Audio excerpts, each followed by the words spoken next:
Hi ಎಲ್ಲರಿಗೂ ನಮಸ್ಕಾರ. ನಾನು Swathi. Welcome back to my channel Swathi vlogs in Kannada. ಇವತ್ತು ನನ್ನ ಚಾನಲಲ್ಲಿ ನಾನು ಏನು ತೋರಿಸ್ತಾ ಇದ್ದೀನಿ ಅಂದರೆ ಪಡ್ಡು ಹೇಗೆ ಮಾಡೋದನ್ನು ತೋರಿಸ್ತಾ ಇದ್ದೀನಿ. ನಿಜವಾಗ್ಲೂ ಸಣ್ಣ ಮಕ್ಳಿಗೆ ಪಡ್ಡು ಅಂದರೆ ಇಷ್ಟ ಆಗಲ್ಲ. ಸಣ್ಣ ಮಕ್ಕಳಿಗಂತಲ್ಲ, ಕೆಲವರಿಗೆ ಯಾರಿಗೂ ಕೂಡ ಕೆಲವರಿಗೆ ಇಷ್ಟ ಆಗಲ್ಲ, ಪಡ್ಡು ಜಾಸ್ತಿ ತಿನ್ನಲ್ಲ. ಆದರೆ ಒಂದ್ಸಲ ಈ ಥರ ಟ್ರೈ ಮಾಡಿದ್ರೆ ನಿಜವಾಗ್ಲೂ ಇಷ್ಟಪಟ್ಟು ತಿಂತಾರೆ. ತುಂಬ ಚೆನ್ನಾಗಿರುತ್ತೆ. ಹಸಿ ಅಂತ ಅನಿಸಲ್ಲ. ಈರುಳ್ಳಿ ಕೆಲವೊಮ್ಮೆ ಹಸಿ ಆಗಿರುತ್ತೆ, ಆ ಥರ ಅನಿಸಲ್ಲ. ಈ ಥರ ಟ್ರೈ ಮಾಡಿ. ಅದು ಹೇಗೆ ಮಾಡೋದಂತ ಹೇಳ್ತೀನಿ. ನಾನಿಲ್ಲಿ ಪಡ್ಡಿನ ಹಿಟ್ಟನ್ನು ರೆಡಿ ಮಾಡ್ಕೊಂಡಿದ್ದೀನಿ.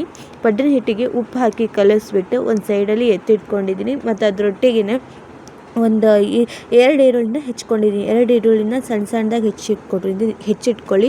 ದೊಡ್ಡದಾಗಿ ಹೆಚ್ಚಬೇಡಿ, ಯಾಕಂದರೆ ದೊಡ್ಡ ಆದರೆ ಚೆನ್ನಾಗಲ್ಲ. ಸಣ್ಣಗೆ ಅದು ಹೆಚ್ಚಿದ್ರೆ ಚೆನ್ನಾಗಿರುತ್ತೆ.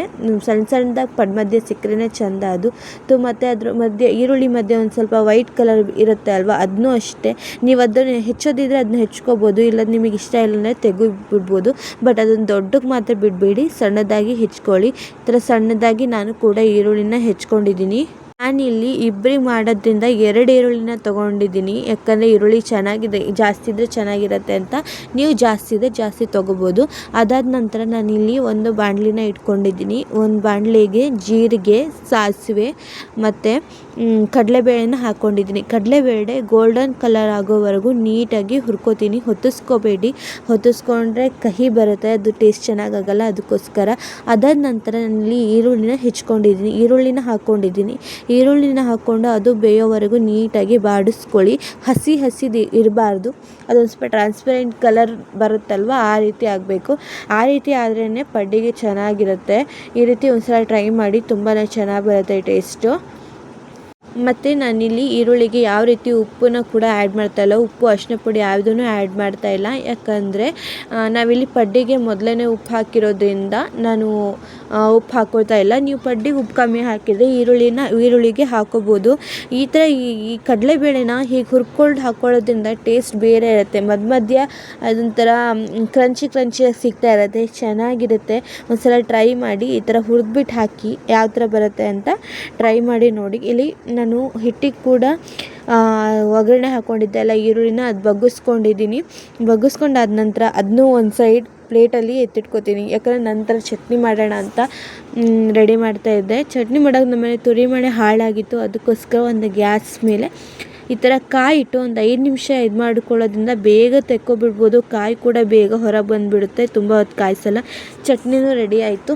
ಅದಾದ ನಂತರ ಒಂದು ಪಡ್ಡಿನ ಹಂಚನ್ನು ಇಟ್ಕೊಂಡು ಎಣ್ಣೆನ ಕ್ಲೀನಾಗಿ ನೀಟಾಗಿ ಸ್ಪ್ರೆಡ್ ಮಾಡ್ಕೊಳ್ಳಿ. ಮೇನ್ ಇದೆ, ನೀವು ಯಾವ ರೀತಿ ಎಣ್ಣೆನ ಸ್ಪ್ರೆಡ್ ಮಾಡ್ಕೊತೀರೋ ಅಷ್ಟು ಚೆನ್ನಾಗಿ ಪಡ್ಡು ಬರುತ್ತೆ. ಕಾಯಿಸುವಾಗ ಹೈ ಫ್ಲೇಮಲ್ಲಿ ಇಟ್ಟು ಕಾಯಿಸ್ಕೊಳ್ಳಿ. ಬಟ್ ಅದು ಪಡ್ಡು ಹಾಕಿದ ನಂತರ ಲೋ ಫ್ಲೇಮಲ್ಲಿ ಇಟ್ಟು ಬೇಯಿಸ್ಕೊಳ್ಳಿ. ಈ ಥರ ಲೋ ಫ್ಲೇಮಲ್ಲಿ ಇಟ್ಟು ಬೇಯಿಸ್ಕೊಳ್ಳೋದ್ರಿಂದ ಪಡ್ಡು ಗರಿಯಾಗಿ ಮೇಲೆ ಕ್ರಿಸ್ಪಿಯಾಗಿ ಬರುತ್ತೆ, ಒಳಗೆ ಚೆನ್ನಾಗಿ ಬೆಂದಿರುತ್ತೆ.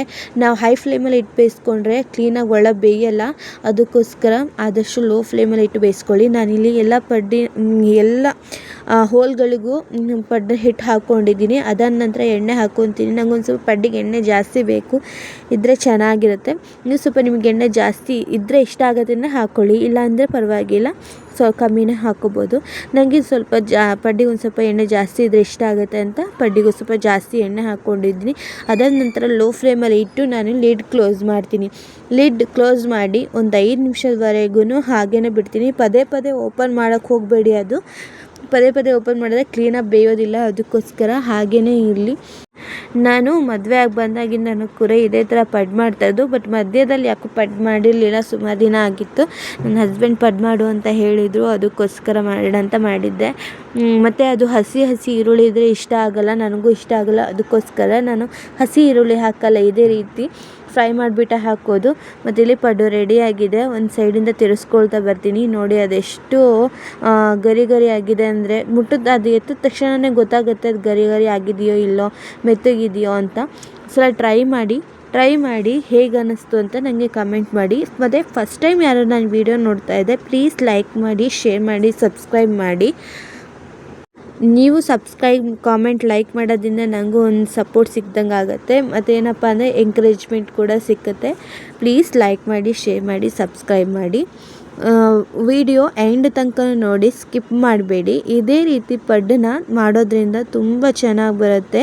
ಅದಾದ ನಂತರ ಮತ್ತೆ ನಾನು ತಿರ್ಸ್ಕೊಂಡು ಮತ್ತು ಒಂದು 5 ನಿಮಿಷ ಲಿಡ್ ಕ್ಲೋಸ್ ಮಾಡಿ ಬೇಯಿಸ್ಕೊತೀನಿ. ಯಾಕಂದರೆ ಮೇಲಿನ ಭಾಗ ಬೇಯ್ದ್ರೆ ಮಾತ್ರ ಸಾಲದು, ಕೆಳಗಿನ ಭಾಗನೂ ಕೂಡ ಬೇಯಬೇಕಲ್ವ, ಅದಕ್ಕೋಸ್ಕರ ಒಂದು 5 ನಿಮಿಷ, ಅದು ಜಾಸ್ತಿ ಹೊತ್ತು ಬೇಡ, ಒಂದು 2 ನಿಮಿಷ ಬೇಯಿಸ್ಕೊಂಡ್ರೆ ಸಾಕು. ಆಗಲೇ ಅದು ಬೆಂದ್ಬಿಟ್ಟಿರುತ್ತೆ. ಅದನ್ನ ನಾನು ಒಂದು ಪಾತ್ರೆಗೆ ಶಿಫ್ಟ್ ಮಾಡ್ಕೋತೀನಿ. ಈ ಥರ ತೆಕ್ಕೊಂಡು ನಂತರ ಮತ್ತೊಂದು ಸಲನೂ ನಾನು ಅದೇ ರೀತಿ ಮಾಡ್ತೀನಿ. ಅದಕ್ಕೆ ಹೇಳಿದ್ದು ಕೊನೆವರೆಗೂ ನೋಡಿ ಅಂತ. ಮತ್ತು ನಾನಿಲ್ಲಿ 2ನೇ ಸಲ ಕೂಡ ಅದೇ ರೀತಿ ಎಣ್ಣೆ ಹಚ್ಕೊಂಡಿದ್ದೀನಿ. ಎಣ್ಣೆ ಹಚ್ಕೊಂಡ ನಂತರ ನಾನು ಮಧ್ಯದಲ್ಲಿ ಫಸ್ಟ್ ಹಾಕೋತೀನಿ. ಫಸ್ಟ್ ಯಾವಾಗಲೂ ಮಧ್ಯದಲ್ಲೇ ಹಾಕೋಬೇಕು, ಯಾಕಂದರೆ ಉರಿ ಫ್ಲೇಮಿಂದ ಅದು ಜಾಸ್ತಿ ಮಧ್ಯದಲ್ಲಿ ಬರ್ತಾ ಇರುತ್ತಲ್ವ, ಲೋ ಫ್ಲೇಮಲ್ಲಿ ಇಟ್ಟಿರ್ತೀವಲ್ಲ, ಅದಕ್ಕೋಸ್ಕರ ಮಧ್ಯದಲ್ಲಿ ಹಾಕ್ಕೊಂಡ್ರೆ ಒಳ್ಳೆಯದು. ಫಸ್ಟ್ ತೆಗಿವಾಗಲೂ ಅಷ್ಟೇ ಮಧ್ಯದಿಂದ ತೆಗಿಬೇಕು, ಯಾಕೆಂದರೆ ಅದು ಫ್ಲೇಮ್ ಜಾಸ್ತಿ ಹೊತ್ತೋಗಿರೋ ಚಾನ್ಸಸ್ ಇರುತ್ತೆ. ಅದಕ್ಕೋಸ್ಕರ ಮಧ್ಯದಿಂದನೇ ತೆಗೆದುಕೊಳ್ಳೋದು.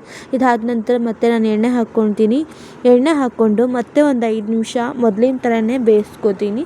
ಮತ್ತು ತಿರುಗಿಸಿ ಹಾಕ್ಕೊಂಡು ಮತ್ತೊಂದು 5 ನಿಮಿಷ ಮತ್ತೆ ಬೇಯಿಸ್ಕೊತೀನಿ ಅಷ್ಟೇ, ಬೇರೆ ಏನಿಲ್ಲ. ನೀವು ಒಂದು ಸಲ ಟ್ರೈ ಮಾಡಿ. ನಿಜವಾಗ್ಲೂ ಮನೇಲಿ ಮಕ್ಕಳಿಗೆ, ಮನೆಯವರಿಗೆ, ಅತ್ತೆ ಮಾವ ಯಾರು ಇದ್ದರೆ, ಅಪ್ಪ ಅಮ್ಮಂದು ಯಾರು ಇದ್ದರೆ ನಿಜವಾಗ್ಲೂ ಇಷ್ಟಪಟ್ಟು ತಿಂತಾರೆ.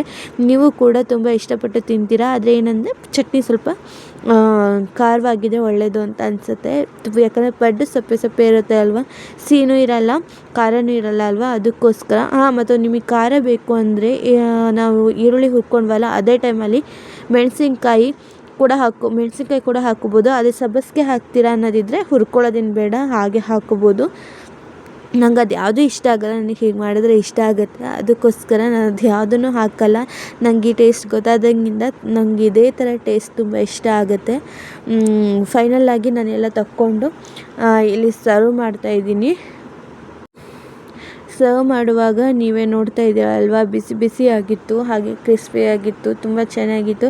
ಮತ್ತು ಚಟ್ನಿನೂ ಕೂಡ ಖಾರವಾಗಿತ್ತು. ಚಟ್ನಿ ಖಾರವಾಗಿದ್ದರೆ ದೋಸೆಗೆ, ಇಡ್ಲಿಗೆ, ಪಡ್ಡಿಗೆ, ನೀರು ದೋಸೆಗೆ, ಇವಕ್ಕೆಲ್ಲ ಸ್ವಲ್ಪ ಅದು ಖಾರ ಇರಲ್ಲ ಅಲ್ವಾ, ಅದಕ್ಕೋಸ್ಕರ ಚಟ್ನಿ ಖಾರ ಇದ್ದರೆ ಚೆನ್ನಾಗಿರುತ್ತೆ.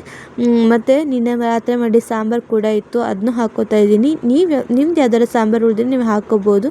ವಿಡಿಯೋನ ಇಲ್ಲೇ ಎಂಡ್ ಮಾಡ್ತಾ ಇದ್ದೀನಿ. ನಿಮ್ಗೆ ಇಷ್ಟ ಆಗಿದ್ರೆ ಲೈಕ್ ಮಾಡಿ, ಶೇರ್ ಮಾಡಿ, ಸಬ್ಸ್ಕ್ರೈಬ್ ಮಾಡಿ.